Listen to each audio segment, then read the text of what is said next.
Hey everybody, welcome back to S.C.Y. Here to discuss some Vegas Golden Knights action. I know there's all this, patriotic shit going on right here, some Germany gear, South Korean stuff, but don't mind that. We're talking about the Vegas Golden Knights today. And I know it's out of the blues, and it's literally been 10 days since the Stanley Cup Final. The Stanley Cup Final ended on June 7th, where the Washington Capitals won the Stanley Cup Final.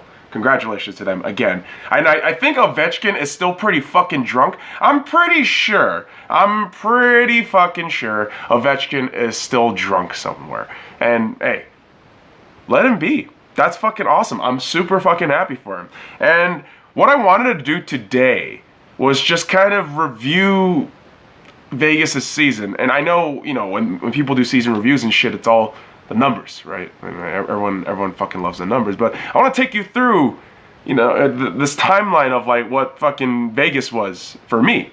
And as a resident who's been living here for about 14 years now, and never having seen a major sports team here before, and never really watching hockey before. I thought, is this shit gonna work? Because back in 2016, I said, damn, fuck that. I want soccer. Obviously, yeah, right? I want soccer to be in Vegas, man. What the fuck? Hockey's fucking stupid. I was one of those naysayers in 2016. But when they announced the Reed Duke signing back in, last year, I think February? Yeah, Reed Duke signing, I thought, this has a bit of room to it. Okay, all right, they're drafting their first player, okay. And then I saw the expansion draft where they drafted Marc-Andre Fleury, James Neal, all these guys, and there was rumors of Vadim Shipachev. If anybody, any OG Vegas fans will remember Vadim Shipachev. Holy Christ. So yeah, I remember thinking, God, this is going to be such a fucking great season. It's going to be such a fucking great season where we're all going to be, we're not going to be winning. I honestly said this during the expansion draft. I'm like, we're not going to win. But goddamn, it's going to be great to just have a sports team in the Strip, having a great time. We're going to get fucked up, and then we're going to go fucking watch hockey. What a great and wonderful time. God bless America. But anyways, you fast forward to September. Now Vegas starts playing their preseason games. And during the preseason games, I remember the first preseason game actually, and a lot of the other ones kind of got mushed in because they were either blowout wins by Vegas or they were kind of evened out losses by the opposition. But the first one I remember because they played a bunch of, not prospects, yeah, they did play a bunch of prospects. They played a bunch of prospects, a bunch of young kids. Yamamoto, I remember him being in there. I don't know if Nick Suzuki was in there. But the first preseason game, Vegas won with 10 goals. They scored 10 fucking goals their first preseason game. And you know what's so fucking crazy? I'm actually doing this off the top of my fucking head. The only thing I have written down are fucking numbers. Literally numbers of 51 wins, 24 losses, 7 overtime losses. Which, again, if you said this shit in September, someone would have said, okay, first of all, I don't know what fucking drugs you're taking, but please give me some. And second of all, there's no fucking way in hell Vegas is ever going to get that in 5 years. That kind of record within 5 years. That's ridiculous. There's no fucking way. But, in September, you had all that shit. And please excuse me, I'm still kind of sick here. In September, you had the preseason. And then October 1st, they had their preseason game at T-Mobile Arena. And, also, unfortunately, on October 1st, they had in our city, we had the Mandalay Bay shooting. And, the fucking crazy shit is I was actually working on the Strip on October 1st. And I remember thinking, fuck, man, this is some crazy shit. Because, yeah, man, I mean, I kid around on this channel all the fucking time. I say stupid shit, but, dude, loss of life like that, it's I don't get it. I don't get it. I really don't. I don't understand how some maniac could behave like that. I just couldn't. I can't justify it. You can't justify it. And that kind of sorrow, that kind of, you know, bummed out attitude kind of hovered around the city for that entire week. I mean, if you guys were in Vegas that week for those few days after the shooting, it was rough. Even now I kind of have a tough time talking about it because it was rough. It was rough. The city just felt damaged and nobody felt safe. But despite all the tragedy, what happens is these Vegas players start going to local community, you know, fucking blood drives, fire department, police department, and they just start showing up and just doing what they can. And when you're a fan, when you're a new fan, right? When you're a new fan and you don't know anything about the sport, but you're seeing what these guys are doing off the ice, and the season hasn't even already started. The season hasn't even started. But off the ice, they're doing all these amazing things. Already, I was like, I fucking love these guys. I fucking love these guys. I don't care how poorly they do this season, which is what I said in October. I don't care how poorly they do this season.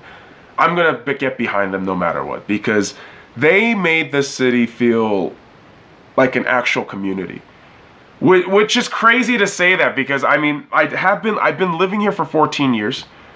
I would have never thought I would have fallen in love with this city. Like, for real. I would have never imagined that. And, you know, after the arrival of this team here, what they did in those first few days, I mean, it was absolutely phenomenal. It was absolutely phenomenal. And then fast forward to October 6th. First match of the first game of the NHL season. They go to Dallas. They concede a goal, I believe, in the second period, if I'm not mistaken. Somebody rewatch that condensed highlight shit for me and remind me. They concede that first goal, and then in the third period, with about 4 or 5 minutes left, James Neal scores the goal, and James Neal, with about 2 minutes left, maybe, scores the game winner. Honestly, at that point, that's when I said, oh shit, I might just get a James Neal jersey. He's our first goal scorer, and he just got Vegas' first win. And I remember thinking, I think I was home. I don't know if I was home. If that was a Wednesday, I was probably home. If not, I was trying to watch it on, you know, during work somehow. And back then, when I worked at the Strip, I was just saying, fuck, man, whenever I get a chance to go to Vegas Golden Knights game, I'm going to fucking go. Which I did have the opportunity to do so on October 10th, which is also my birthday, which was also the inaugural game of the Vegas Golden Knights. So if you see that shit here, right? So it's in reverse there, but it's the puck for the first ever inaugural Vegas Golden Knights game against the Arizona Coyotes. And I still have the ticket stub. I collect all my ticket stubs here. And dude, this game was just so crazy because the city hasn't had a major sports team ever. And you didn't know what to expect, but I went in upper bowl, you know, way up there. Like fucking 3 sets of escalators and shit. Like, oh, that was nuts. And Vegas just puts out this tribute, this tribute for the 58 Fallen. Fucking beautiful, absolutely beautiful what they did for them, and everything after that was just magic. It was just magic. 4 goals in 10 minutes. 4 goals in 10 minutes, and Marc-Andre Fleury still had a pretty decent save percentage despite, you know, conceding 2 goals. It was excellent. And then what happens? A couple days later, you know, during the Red Wings game, Marc-Andre Fleury goes down with a concussion, goes through concussion protocol, and as we all know, he's MIA for 2 fucking months. So again, as a Vegas fan, you're sitting there thinking, what the fuck, man? Like, nobody thought we were gonna start 3-0. Nobody thought that shit. Even I was like, this is kind of insane, right? Like 3-0. This doesn't make any fucking sense. I mean, my soccer team's garbage when the time fucking matters. The Seahawks, as much as I love them at that point of the season, I was just kind of tired of them because they were just fucking up. But Vegas comes out and just 3-0. 3-0, and it was seriously one of the best birthday presents. And then Fleury goes down. We kind of get fucked up. And here's a fucking crazy part, man. Here's a crazier part. He goes down, and then Subban comes in, and then Subban is doing pretty fucking well after that. Yeah, I had to actually like look through my tickets because I was like, after the fucking Arizona match, which one did I go to? It was Boston Bruins game where Malcolm Subban started and Vadim Shipachev started. Holy shit, Vadim Shipachev, everybody. Nobody remembers Vadim Shipachev except me because I debated about getting his fucking jersey, and luckily I didn't. I got a James Neal jersey, and then what happens? Fucking Malcolm Subban goes down after having pretty good games. I mean, we were still winning games. We were still having, oh Lord, I don't know, what was it, 6-0 or some shit like that? We were winning a lot of home games, and every other team comes into Vegas and they were saying, oh, we're gonna stay off the strip, we're gonna go to Red Rock. And for boys and girls, for those of you that don't know, Red Rock is on the west side of our town, about 30 minutes off the strip, and it's a local area. Not a lot going on there, except maybe, I don't know, fucking senior citizen parties and shit. I don't know, dude. But it was so fucking crazy because everyone was saying all this shit. Like Columbus was like, hey, we're gonna make sure we don't fucking go out. We're not gonna party. And they kept losing. Every one of them just came to town. They kept losing. And you know what? I'm gonna find my puck here. I'm gonna find this puck here. Sorry, boys and girls, had to find this puck here too. And again, yeah, so Subban goes down, Dance comes in. And this was this game in October 27th. This was the fucking game, October 27th. And boys and girls, if you're just joining in or, you know, scrolling through or some shit, man, I'm gonna be talking about this for a while. I'm like an old man with the Vegas Golden Knights. I fucking love this team. But against Colorado on October 27th, they go ahead and win on Oscar Dansk. Okay, Oscar Dansk got a shutout in a 7-0 win? I think it was 7-0 win against Colorado. The same fucking Colorado team that made it to the NHL fucking playoffs. The Stanley Cup playoffs. They won against Nashville. They lost in 5 or 6 games. But yeah, that's the same Colorado. And which is crazy because after that loss, Colorado actually got really fucking good. So yeah, Oscar Dansk came up, does his thing, and he's fucking amazing. And then what happens? And then what fucking happens?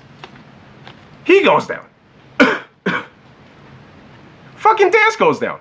So now you got to bring up Lagacé, and holy Christ! I mean, listen, man. Watching the I'm not gonna bash this kid. Watching the performances of Lagacé via television, via cable, which I never would have opted in unless it was for these guys and my Lakers. But goddamn, man, Lagacé, as decently as he was doing, we weren't doing so great. There were some major losses, which I thought, oh god, this is a fucking migraine. What the fuck are we gonna do? But thankfully, Vegas comes out of that kind of slump. Marc-Andre Fleury comes back, and who does he come back against? These fucking guys. December 14th, Pittsburgh fucking Penguins. Amazing fucking game. 2-1 win against, and again, I saw one of the greatest fucking players playing the game right now in Sidney Crosby. Okay, in Sidney fucking Crosby. This man was pretty much shut down by Vegas. And you're watching this shit like, this is like mid-December, and Vegas was almost leading the Pacific Division, and I thought, oh shit, we might actually go to the playoffs. And people were still writing us off. Like, oh, their defense is still shit. No one's really gonna score for them. Yada yada yada. And it just keeps going. All the insurmountable odds that Vegas was thrown against, they still fucking they went at it. And the last game of the year, which oh man, shout out to my buddy Ryan for hooking me up with the tickets and shit. I went to this game. Toronto Maple Leafs versus the Vegas Golden Knights. And this game was fucking fun because I got to see Austin Matthews, who I think is a great fucking talent. And Vegas shut them down. 6-3. I think it was 6-3. I think they won 6-3. And Jesus Christ, I don't know, man. Every fucking step of the way where everyone thought Vegas is going to slip up, Vegas isn't going to do well, Vegas is going to shit, they got better. Vegas got better each time. Vegas got better each time. And by the time, good Lord, by the time I went to my next few regular season games, which was around February, I went to these two fucking games here. Fucking Edmonton and fucking Montreal. 2 days in a 2-day span. And holy shit, man. I remember, you know what I remember about the Montreal game more than anything? Because at this point, we're top of the Pacific Division. At this point in February, we're already talking about trades, potential trades at the trade deadline. Was that February? Listen, man, my brain's stupid. And when it comes to the NHL, I'm still very new to this, as a lot of you know. And so by this time, we're already saying, dude, we're good. We're gonna be good. And Montreal comes into our building, and I remember one particular fan. I remember one fucking fan.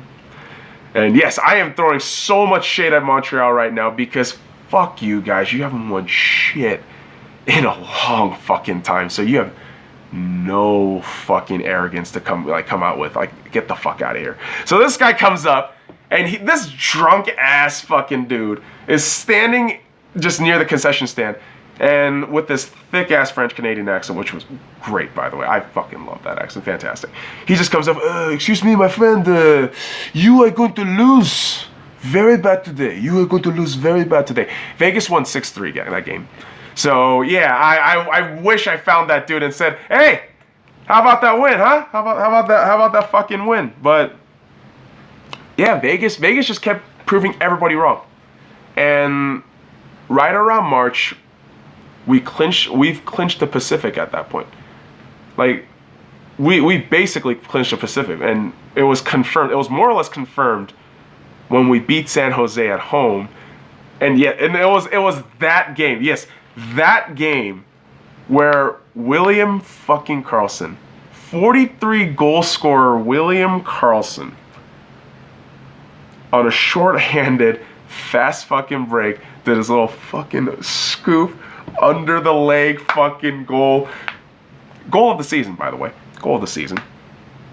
And that was the precipice for us going forward to the Stanley Cup Finals, or the Stanley Cup playoffs. And here's the crazy part. I would have never thought LA was going to get swept. I would have never thought LA was going to get swept. But what happens? Marc-Andre Fleury happens. Marc-Andre Fleury had 2 fucking shutouts in that fucking series. He was unbelievable. His save percentage was at around like 96.8, 968. I mean, dude, it was insane. 968 for Marc-Andre Fleury, and I thought, oh shit, we just beat the Kings. We're going against the Sharks. And I said Sharks, and against the Sharks, I said Sharks. We're going to win in 6. I went to Game 5. I said, we're going to win in 6. Well, he absolutely did.